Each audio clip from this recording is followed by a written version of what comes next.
an ocean across the USA, then everybody be served like California.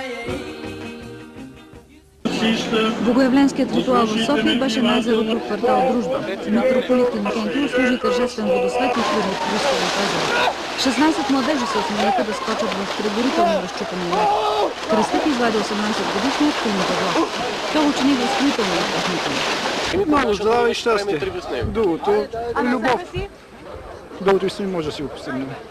Освен благословия за здрави и успех и поздравления от всички миряни, Калин получи и награда от кмета на района Изток Йордан